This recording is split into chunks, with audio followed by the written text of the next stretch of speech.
Warm brains. Warm brains. And cold hearts. Warm brains, cold hearts. I just thought maybe if you were going to eat some brains that you would warm them up. Oh, yeah. Like in the microwave or something. Yeah. Like that movie, Microwave Massacre. That's a terrible movie. You shouldn't see it. It's poorly made, poorly acted, and one of the most misogynistic things I've ever seen. So just from the title of it, it doesn't sound like it exists. But it's a real movie. Yeah, Microwave Massacre. It's total shit.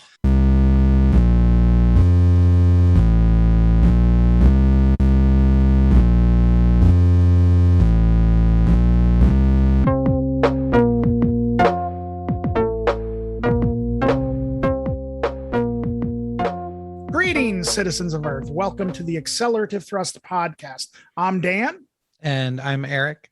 And today we're going to talk about records, not just any records, but two records. One that from each, myself and Eric, one that I've been into the last week and one that Eric has been into the last week.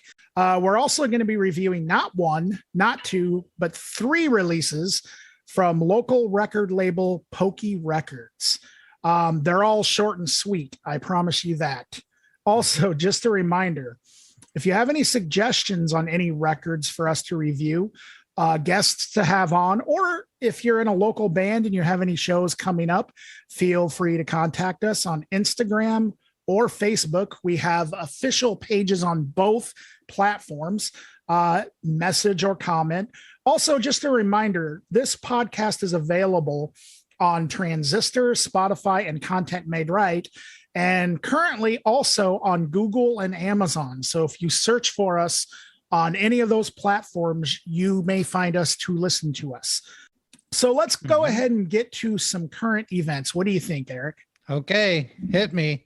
All right. I've done no research, so these are straight hot takes for me. I mean, to be honest, I haven't done a fair share either, but I'm going to start off with the first one, which is actually a sad one, which is Norm Macdonald passed away this past week at the age of 61, I believe, from cancer. And I got to say that's a big deal to me. I actually didn't appreciate Norm Macdonald's comedy until fairly recently. I have to admit, I was kind of late in the game. I remember the first time that I saw Norm Macdonald was probably like a lot of people my age on Weekend Update when he took over from for Kevin Nealon on Saturday Night Live.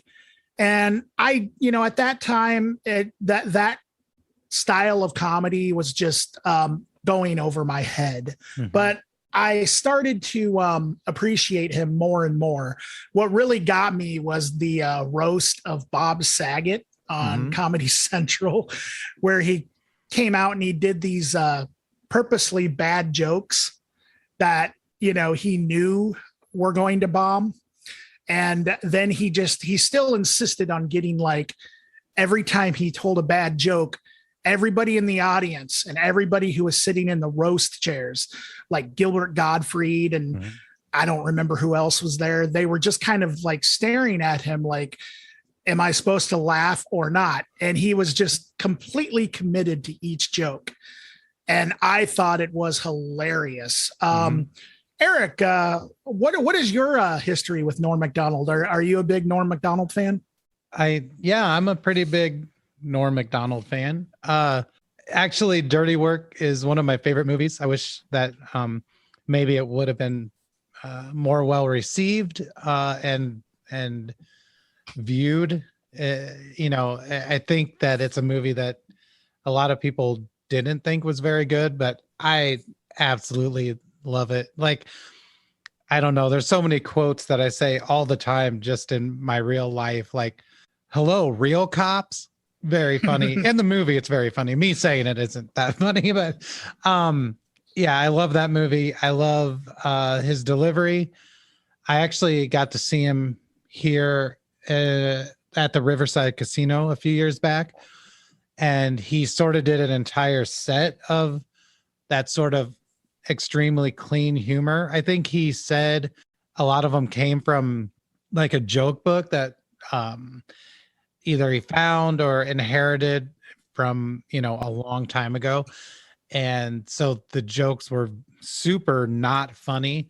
And I would say that maybe a third of the audience left. And it was awesome. My wife told me a story about she thought it was in the 90s that Norm came to Iowa City and performed at the IMU. And he didn't realize it was a family friendly function and was super dirty. And so a bunch of people left for the exact opposite reason, which I think is great. If you can clear a room in multiple ways, you know, if you have more than one way to do that, I think that's pretty cool. And I just think he was really funny, and I think he was really committed to traditional kind of stand-up comedy, meaning everything that's uttered and everything that happens is an opportunity to make a funny joke. It wasn't even like he was always on or something. He was just such a naturally funny person that transcended just being on stage and just being on the screen or whatever. So yeah, I think it's a big hit. And I actually didn't even know that he was sick. I don't know if he really made that very well known or not. So it was kind of a surprise to see that come up on my screen. So yeah, everybody has been saying that, but I guess he had cancer for 9 years. Wow. That's just insane that he was able to kind of keep that private for that long, considering how famous of an individual he is. But I think the other thing about Norm Macdonald is that, like you were talking about the clean jokes, he really is like the only comedian that can pull that off and still be funny, I think. You know, there's also some great YouTube clips that I would recommend our listeners to check out of him basically harassing guests on Conan.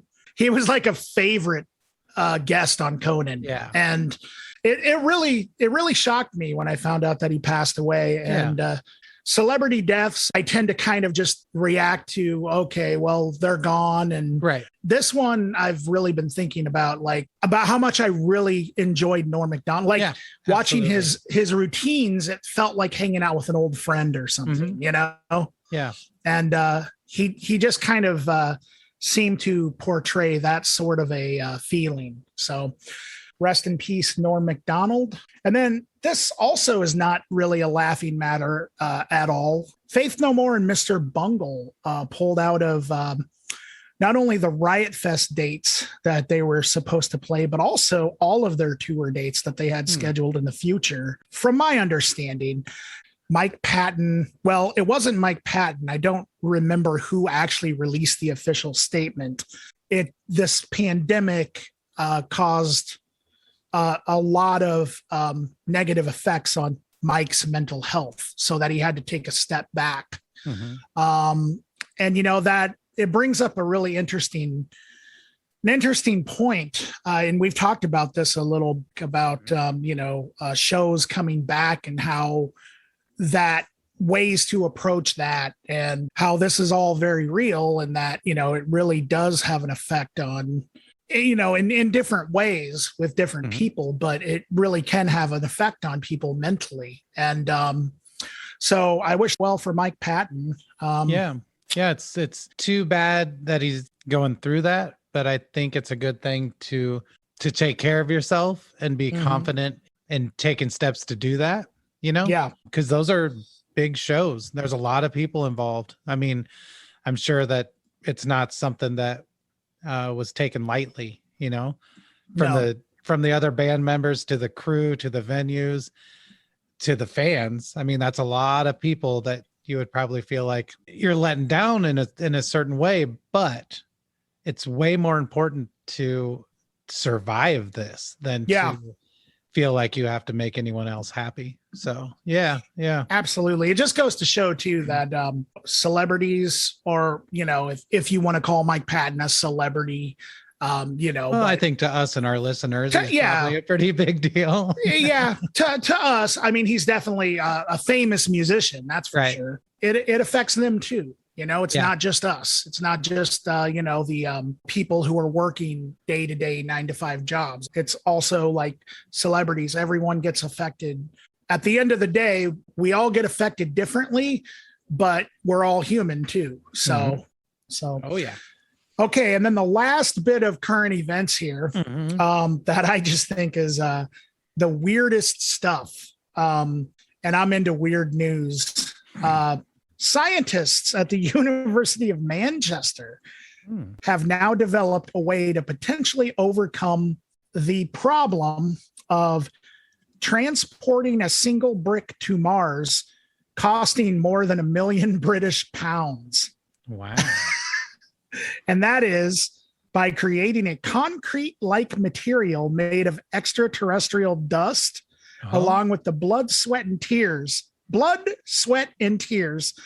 of astronauts.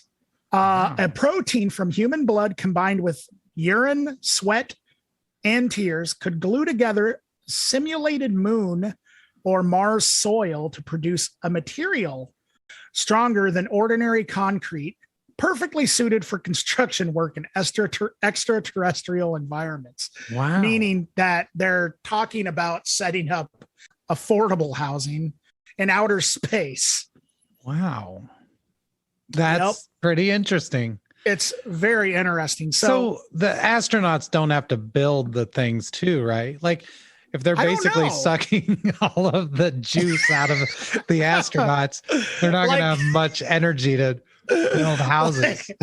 I think it would be so funny if it was just as simple as like, all right, come over here. We're going to slash you. Yeah. Take the knife and strap it into the astronaut sucker. It'd be so great if it was just that barbaric, like of how they're doing it. Well, I guess it wouldn't be funny, but okay, would be.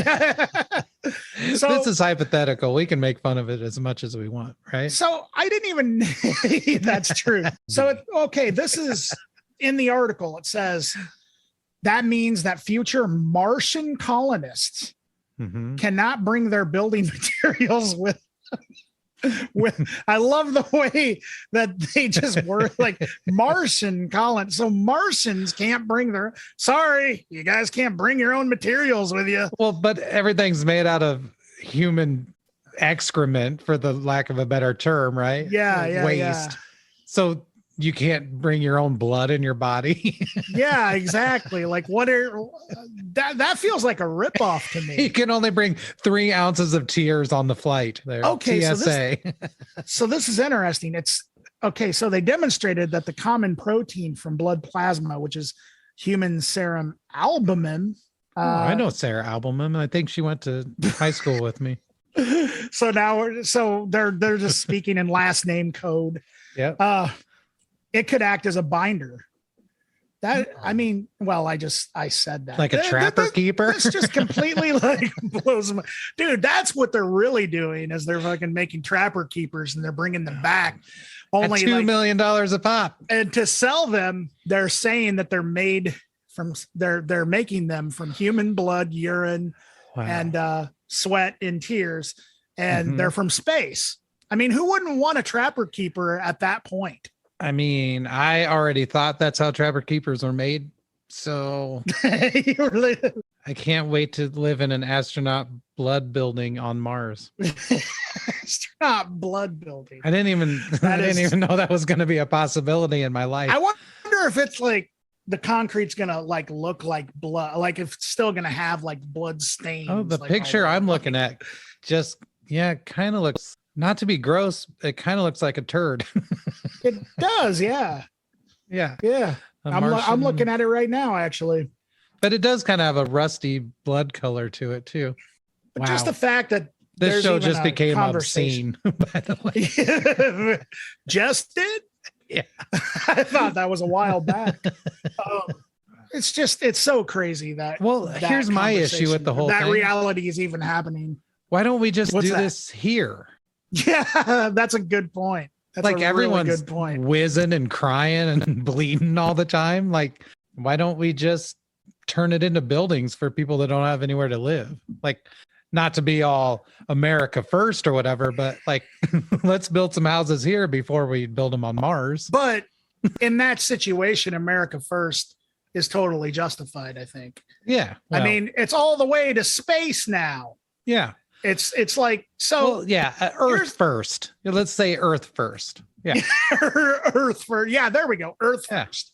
If you want to get conspiratorial about it, you could say that their plan is that they're going to send all of the people that live in affordable housing on Earth to space.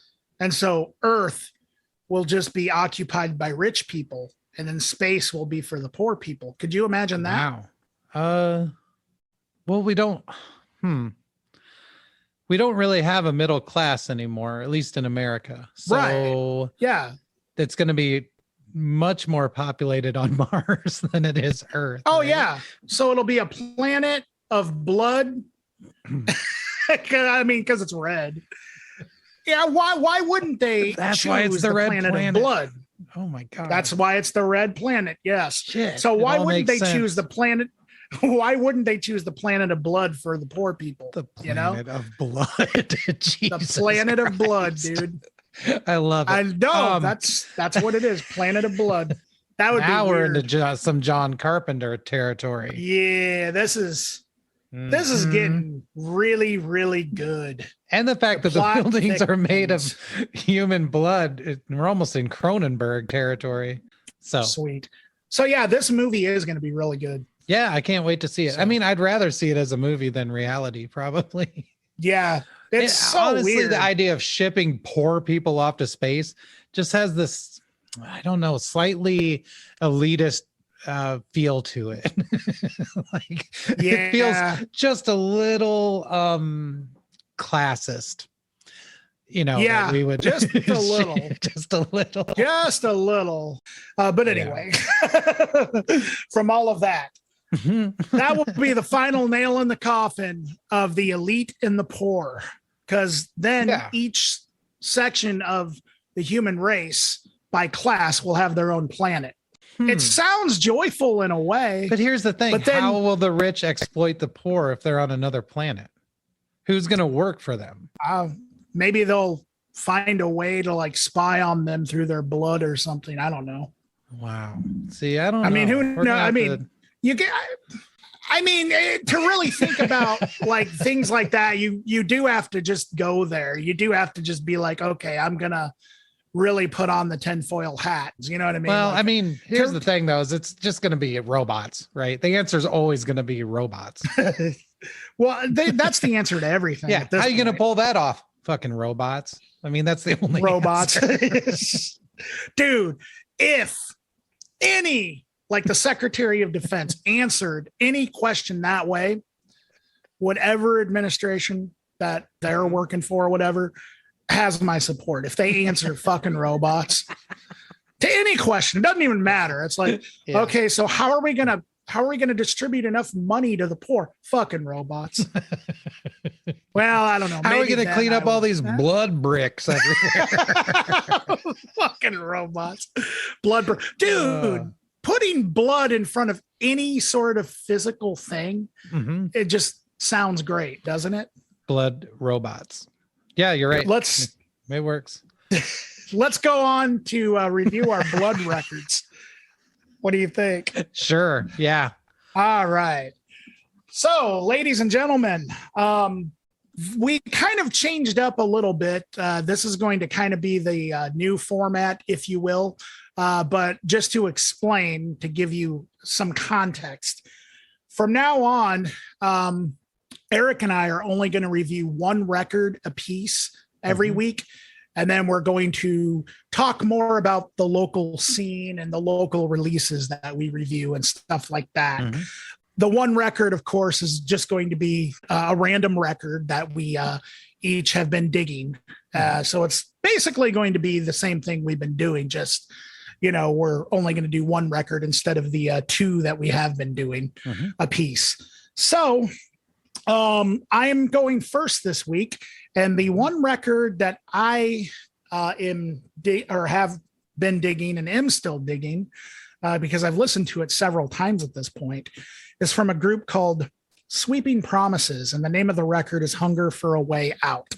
Our good friend or enemy, depending on who you talk to, Chuck Moore, is the one who actually recommended this release to me. So that probably changed your review, didn't it, Eric? Yeah, I'm rewriting my notes right now. Everything. But Sweeping Promises, I don't know much about this band. The only information that I was able to get on them is that they are originally from Arkansas and eventually they relocated to Boston. And I think it only consists of 2 members, or at least that's all the info I was able to dig up. And the 2 members are Caulfield and Lena, and I'm not sure if that's first names or last names. But that's all I was able to find. But apparently they are what's actually known as serial band starters. Do you know what that means, Eric? No. So basically, I guess what that means is, I guess for lack of a better way to describe it, is that they kind of basically release, they have several different projects under different names, but it's the same 2 people. So it's basically like, you could say like the same band, but with a different name. And so I guess Sweeping Promises is kind of like the latest in their projects that they've been doing. But Sweeping Promises, my first impression of this album is that it has a very robotic but jangly feel to it. And is also just very catchy and very danceable, but also pretty lo-fi, not extremely lo-fi. It's not to the point where, it sounds like smoke is coming out of the monitors or something. It's got pretty good production on it, but it definitely has like sort of a lo-fi-ness to it. And it's basically, the best way that I would describe this is it's just excellent post-punk and really good songwriting. I will say that at times throughout the entire album, it reminds me a lot of Blondie. Her voice reminds me a lot of Debbie Harry, at least from the first like couple of Blondie records. That being said, they're far from like a Blondie ripoff or anything like that, because there's a lot more going on than that. I think they're a little more punkier than Blondie was, and more rockin' at times as well. There's other parts of the album that kind of reminds me of, like, musically anyway, of like Pixies, especially the guitars and bass. But then there's also, in particular, the last song has a major new wave elements going on, like Devo or Tubeway Army. I actually hear a lot of Tubeway Army in this. And there's a lot of synths going on, but it's just very catchy and it's very, very fun to listen to.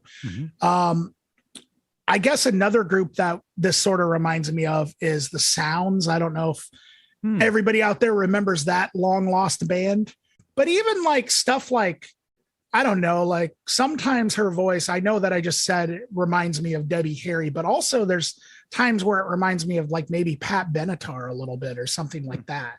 So I would say if you're a fan of new wave, post-punk, all the bands I mentioned, I think that this is the album for you. And personally, I think the best track on the entire record is the opening title track. And I think it's also the foundation for the rest of the record. And every record is just consistently as good as that opening track, as far as I am concerned. What did you think of this, Eric? Yeah, I liked it a lot. I was surprised by how much I liked it. Like, not that I didn't expect to, I just never heard of it. And yeah, it kind of pains me to say all this knowing that Chuck is the reason that you picked it. But I'll get over it because it is really good. The biggest vibe I got from it was the Young Marble Giants.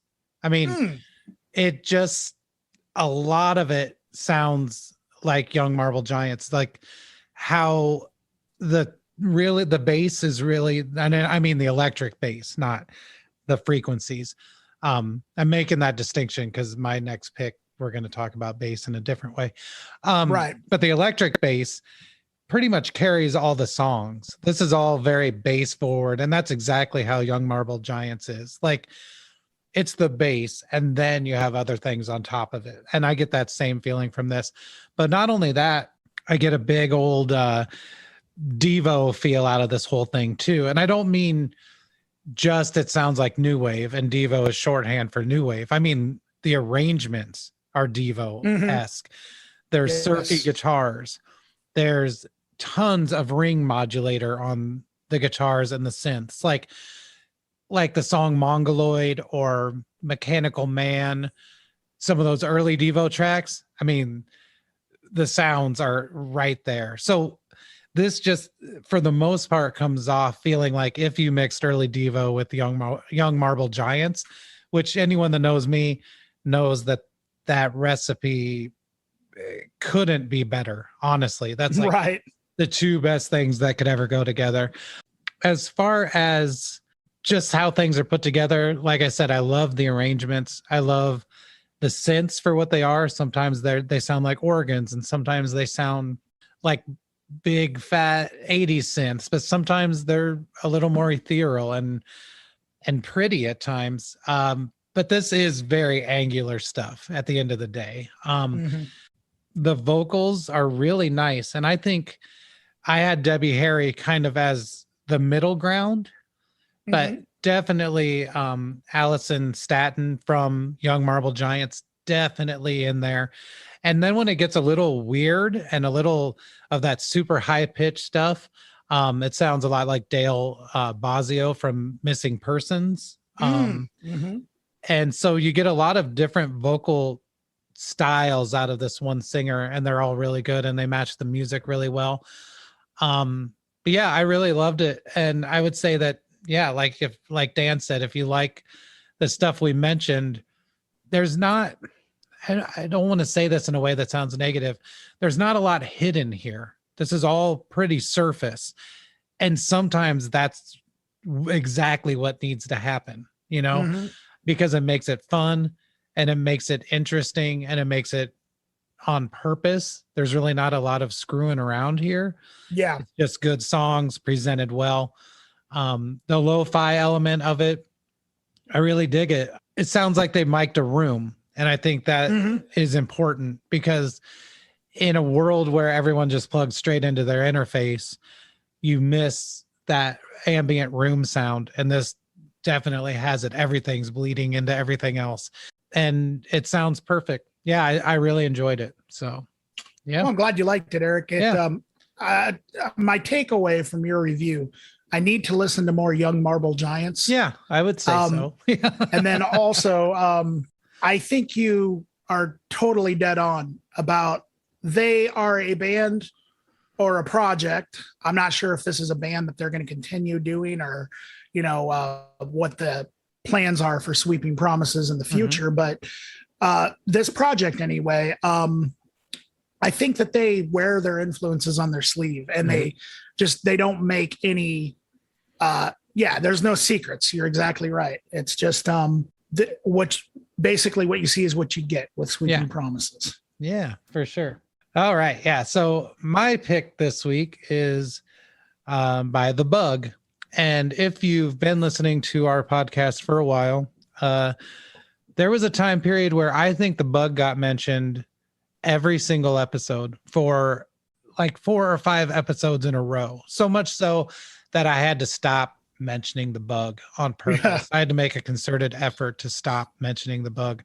But The Bug, also known as Kevin Martin, has a new record out called Fire. Came out just recently, within the last couple weeks. And it's the first solo The Bug record since 2014. So there are 2 other Bug releases during that time, but they were both sort of like collaborations, basically, is how you could say Sure. it. So this was the first one in a while where it's just Kevin Martin coming out with some dub, and it's heavy. You're going to hear me say the word heavy probably about 40 times in the next 2 minutes. And that's because it is outrageously heavy. And by heavy, I mean the weight of the subject matter, the weight of the sound, the weight of the atmosphere.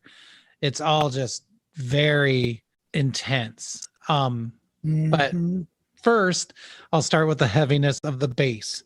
This is seriously some of the hardest hitting, heaviest bass I've ever heard in my life. I don't, like I've mentioned before, I like to listen to music in my car. My car has a tiny, tiny subwoofer, but it makes it enjoyable for things that have some bass. This record, I felt like my rearview mirror was going to shake off. And that's insane considering I only have a 6.5-inch subwoofer. Like, yeah. I couldn't turn the bass down enough to hear the rest of the music almost. And I didn't listen to it in headphones or on my computer speakers or whatever, but there are complete tracks that I can't even make out other sounds other than the bass. There'll be some sort of sounds in there, but it's not even like music. You get some hi-hats, drums, things like that, but for the most part, it's just this shaking bass. And I do feel like the sounds that are there, they're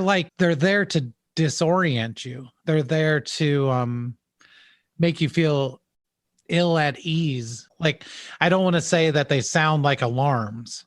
That's not what I'm trying to say. And what I mean by that is, like, when Public Enemy came out, I think it sounded so incendiary and so revolutionary because Terminator X was creating actual alarms. You know, like every song just sounded like a fire alarm. And so that's not exactly what's happening here, but it has that same feel to it. Yeah, it's grimy. It's plodding. It has like a stalking feel to the whole thing. Like, it just is insatiable in its need to devour. I know that this sounds really poetic, but it's like, that's because I can't put into words how ominous this record is.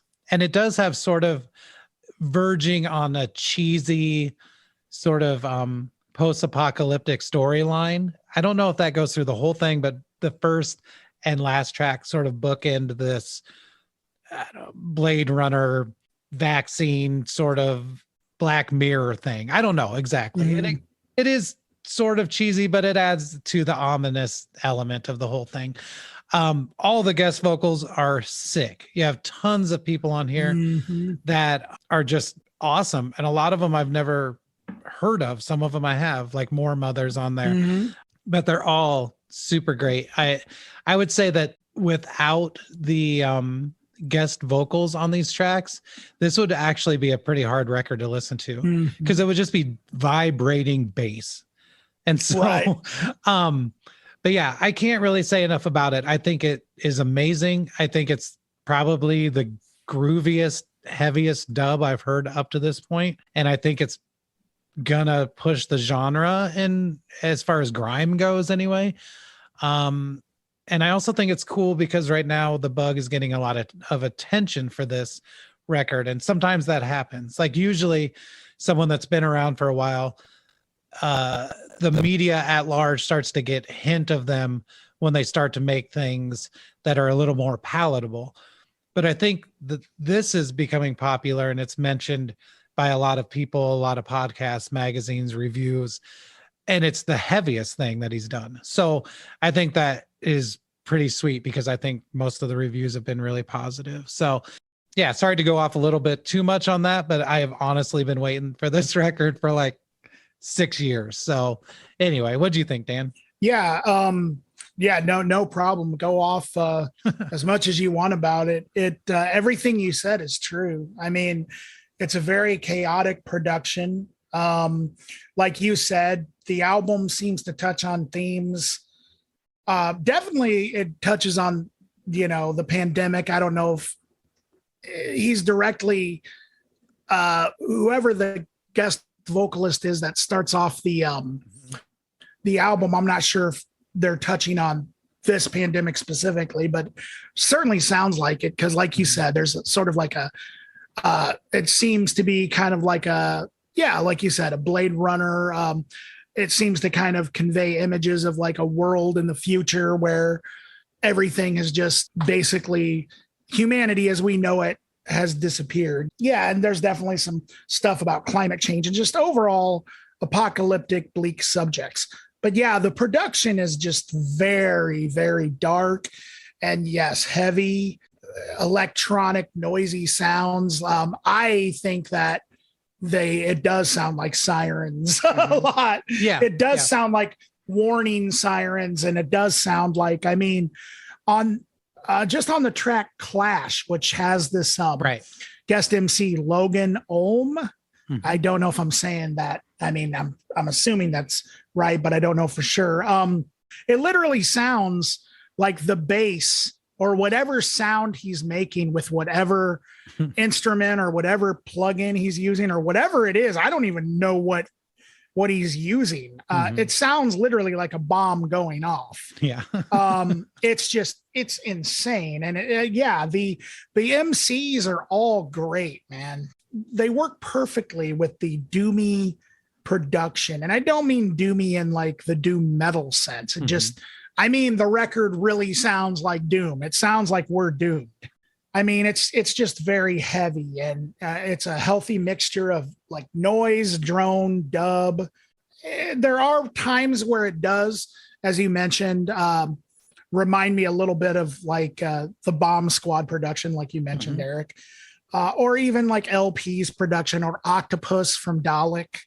And it's just crazy. And so if you're into like the idea of an apocalyptic, dark, heavy as hell, sort of hip hop production, but also, like dub and all these things going on. And it's just really chaotic with a bunch of really diverse special guests MCs. There's a guy named Flodan who's on like 3 different tracks, who is one of my favorites on it. More Mother. I also have heard of More Mother. But at the same time, though this record is very dark and apocalyptic and doomy and very heavy and scary, like it straight up sounds scary at times, it's also a blast. It's just so fun to listen to in a weird sort of way. There are moments of kind of humor on it as well. Like the what's that song about ganja? Oh, Ganja Baby. Ganja Baby, yeah. Which doesn't quite fit on the record. No, it doesn't fit. It is a nice reprieve from all the seriousness. It doesn't fit on the record, but I think, I don't know if the way I interpret that is that was almost like, okay, like in real life, if you find like, let's say all this stuff is actually happening, the world's coming to an end and there's all these bombs going off and all these sirens going off and it's scary outside, but you find that half an hour of peace where you can actually just sit back somewhere and light up a joint and just forget about what's going on. Like that's almost what it feels like for like, one song, I don't know if that's like part of the storyline or if that even is. Yeah, I don't know either. It's but it that's what it feels like, because even like during like, the pandemic, we all found things that kept us occupied and busy and tried to, remain positive, even though like the worst was happening or, felt like the worst thing or whatever, I would think, obviously, we haven't actually we haven't seen the apocalypse yet, but like if that were to happen and people were still alive, you would think there would be moments, even if they're very short lived, where, you'd still be able to kind of get away from all of that, for at least a little bit, at least that's what we're used to. So maybe that's kind of what he was going for. Or maybe it was just, hey, let's just throw this song on. Could be. Yeah. Just for that randomly. I mean, who knows? But aside from all of that, yeah, it's fantastic. It's very, yeah, if you're into heavy, noisy stuff, period. And I'm not even going to list a genre. Just if you're into heavy, noisy stuff, yeah, this is the album for you. Yeah. Fantastic pick, Eric. Nice. Cool. Well, that brings us to our local review, which, like Dan said, is a kind of a different one today because we're going to cover 3 releases at once. The reason we're covering 3 releases at once is because all of these came out at the same time on the same day. They're all put out by POKEY'S Records. That's out of Iowa City. It's run by my dear friend Dolly. And as far as I can tell, they just started this to kind of get some stuff out that had already been recorded. And also they had a new recording with a new group called PSYOP. So I think those things sort of came together with the idea of putting all these out. The other reason we're going to cover all 3 of them is because they're all really short. So yeah, I'll go ahead and give just sort of like quick reviews, about the same amount of time that I would take for, one release, one full length. And I don't know exactly which order these were recorded. But yeah, so I'll just start with Superfreak. The first tape is called We Be Super Freakin' by Superfreak. I think Dolly is in each of these projects, and that's fine because they are really different. So I don't really get the sense that this is just Dolly's own personal record label for them to put their own stuff out all the time or anything like that. I think this was just what they had ready to go, So We Be Super Freakin' has 8 songs in as many minutes. And the lineup here is Nat on vocals, Dolly on guitar, Anthony on bass, and Fox on drums. The Anthony on bass is Anthony Manning, who is one of the sweetest people I've ever met. Right up there with Dolly, just real sweethearts. Nat, I don't know all that well, and John Fox and I get along just fine. I wouldn't say we know each other all that great, but this was cool. Superfreak is cool. It's seems like fairly traditional crossover and hardcore for the most part. But again, there's a lot of, and like I just mentioned with the bug, there's a lot of like alarming sounds in this thing. Like the guitar work on this is just like terror inducing. It gave me anxiety just hearing the noise coming from the guitar. The vocals are awesome. Just really fantastic, like brutal vocals, but also super snotty and just really almost reminiscent of like Atari Teenage Riot in places, just like that level of aggression and snottiness. The bass and drums are locked tight, super good. I think there's the breakdowns are heavy, but they're still aggressive. It's not like mosh parts. They're just breaks. And sometimes they're even more aggressive than the main riff. As with all of these releases, this one is pretty lo-fi, but I think it only adds to all of it. I think it adds a level of urgency to the whole thing. And I really enjoyed it a lot. So yeah, the next one is, the record's called ARM, I think. And the group is called Away Rots Man, which also as an acronym is ARM. So I don't know if it's ARM self-titled or Away Rots Man ARM. Anyway, Away Rots Man is a little more metal than the other 2 releases. I think that's probably has to do with the people working on it. I don't know Ian and Alex all that well. Dolly is the vocalist and guitarist on this tape. But yeah, more metal than the other ones. The vocals are awesome. They're super heavily distorted, like almost fuzz pedal level distortion. Because of that, it sounds a bit like Godflesh, maybe, or Mhm. like, that sort of level of sort of industrial metal, if that makes sense. Yeah, the levels of reverb and delay on the vocals almost push this into psych territory, but not quite, but every once in a while. And then, yeah, it gets sludgy and brutal. And like I said, sometimes it gets close to being like industrial metal at times, like Ministry or Chem Lab or something. But there's no lack of like metal here either. Like there's Mhm. a lot of the breaks and a lot of there's sections for guitar solos. I mean, it is very metal at times. So a lot of different things here. I would say if you like, I wouldn't quite say prog metal, but like kind of like traditional metal. So Mhm. if you like that mixed with sort of industrial things like Godflesh, there's even moments kind of like Jesu. There's some calm, mellow, kind of spacey moments too. Really cool stuff. And especially fitting all that basically into 12 minutes, 15 minutes or less. Pretty cool. The last release is called PSYOP. This is Your Brain on America. This is a pretty political sort of idea, this group. This tape only has 4 songs on it, comes in at about maybe 6 minutes. So again, pretty short stuff. Dolly on vocals, Jake on drums, who I've met, and yeah, they're super sweet too. Adelina and Jessica on guitar and bass, respectively. And I don't think I know them, but PSYOP, I really like it. This one is a slightly higher fidelity than the other releases, and I don't know if that's on purpose or just getting used to the recording process or equipment.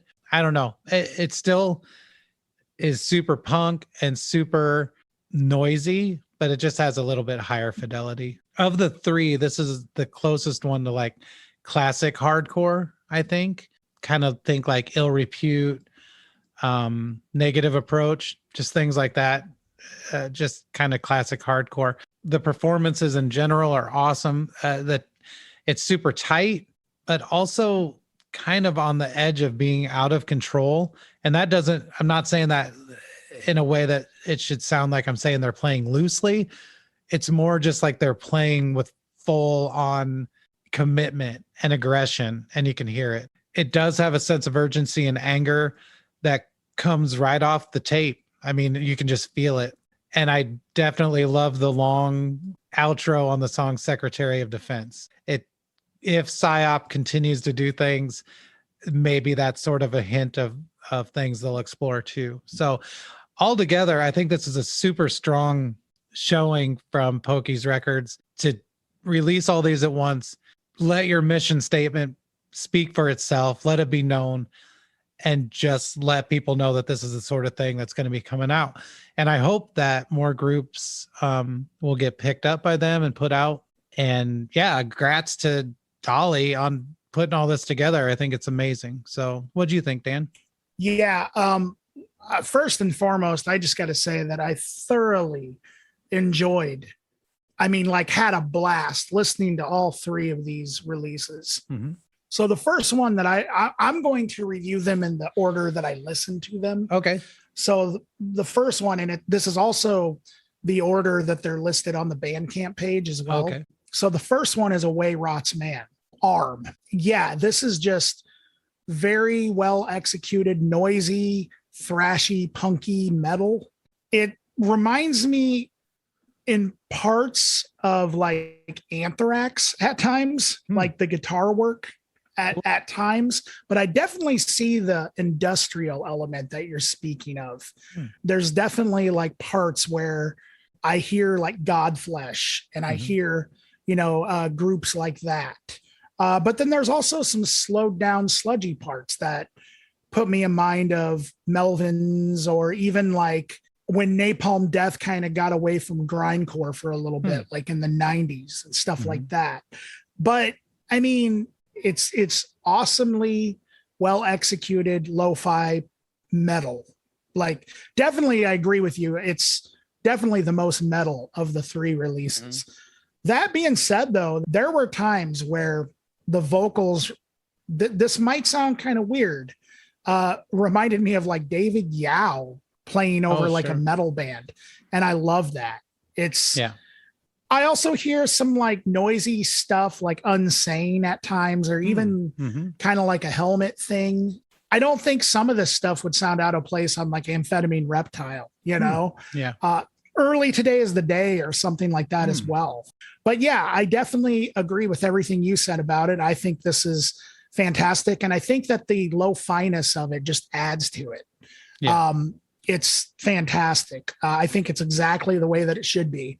I love the track Broken Cross.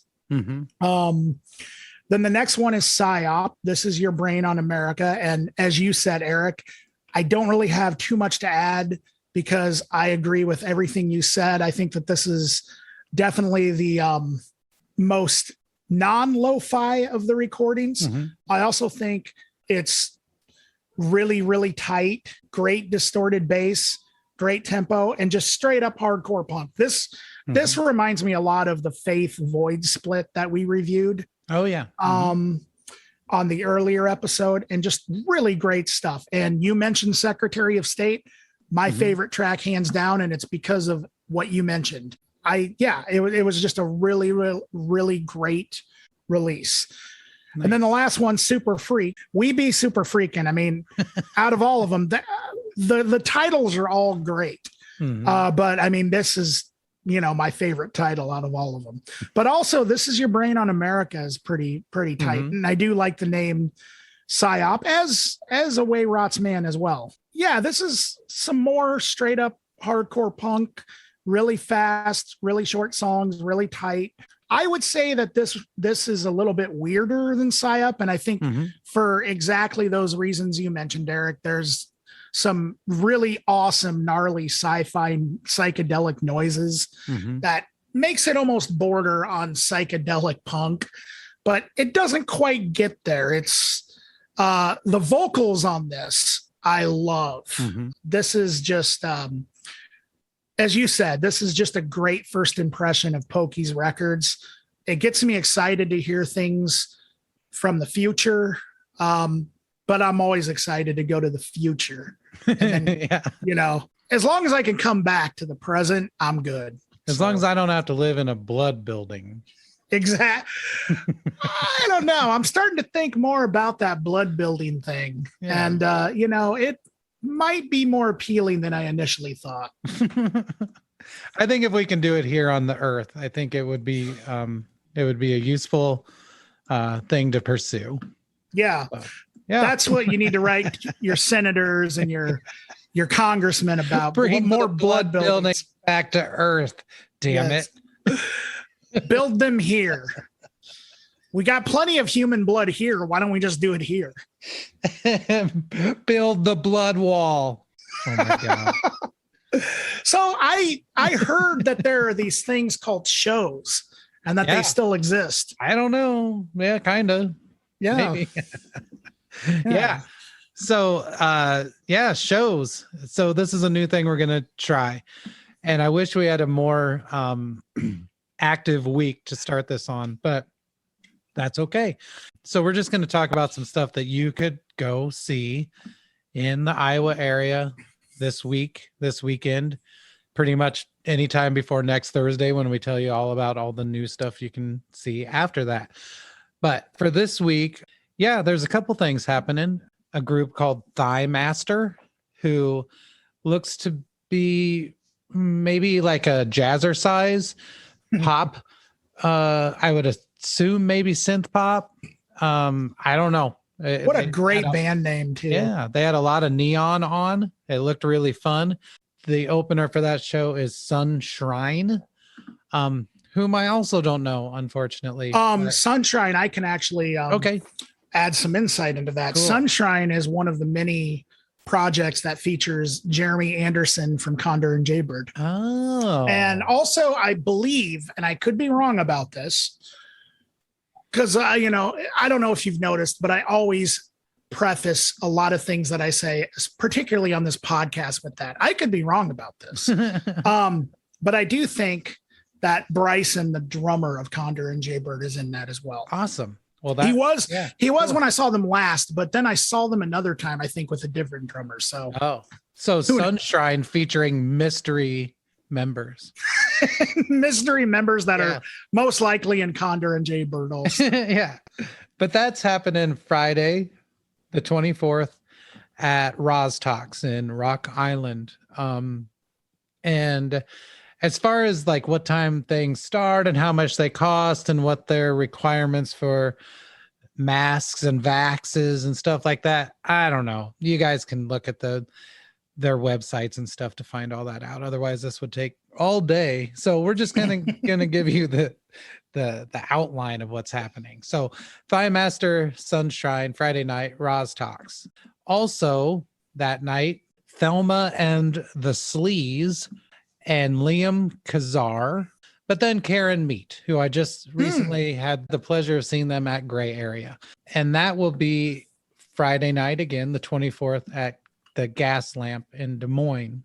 And then on Monday, the 27th, this is happening at the Gas Lamp 2 in Des Moines. I don't know if there's local openers or not, but the classic skate punk, hardcore group, Agent Orange is going to be playing. So I hope that there's some local openers for that. It would make a lot more sense to have some people open that show. But so that'll be happening on the 27th, Monday.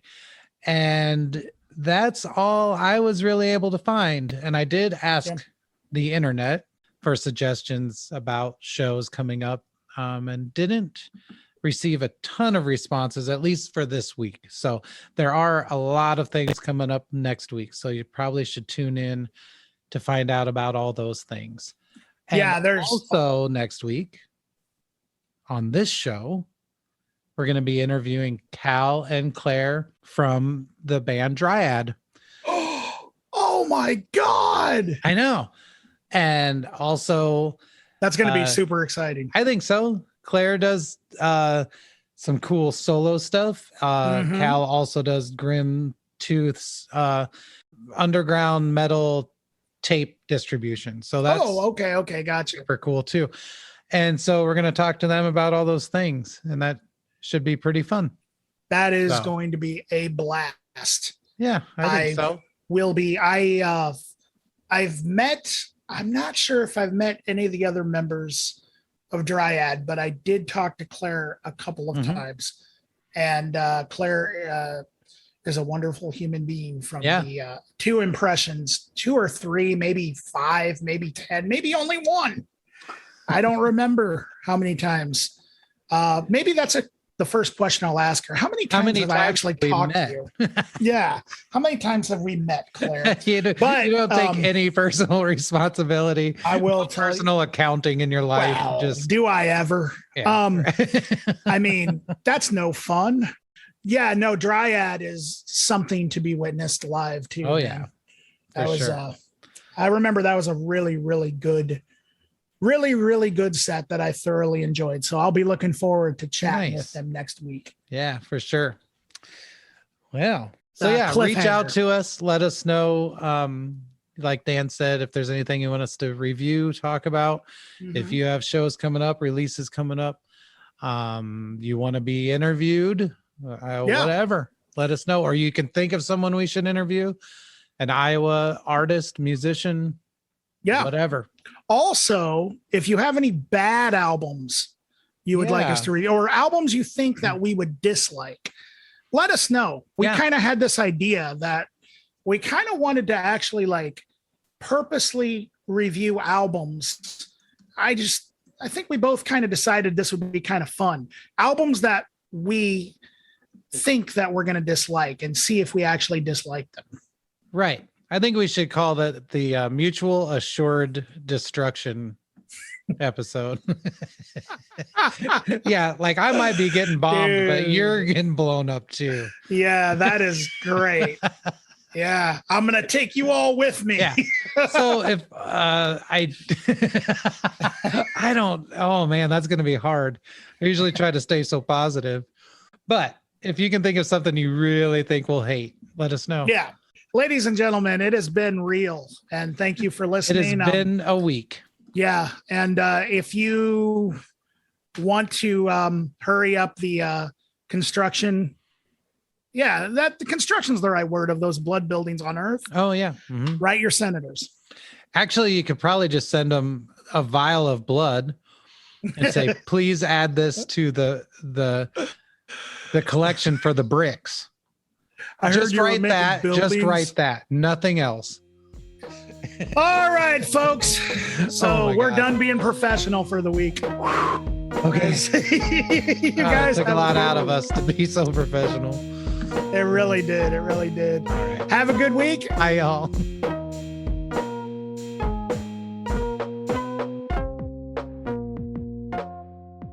Strap into the astronaut, sucker.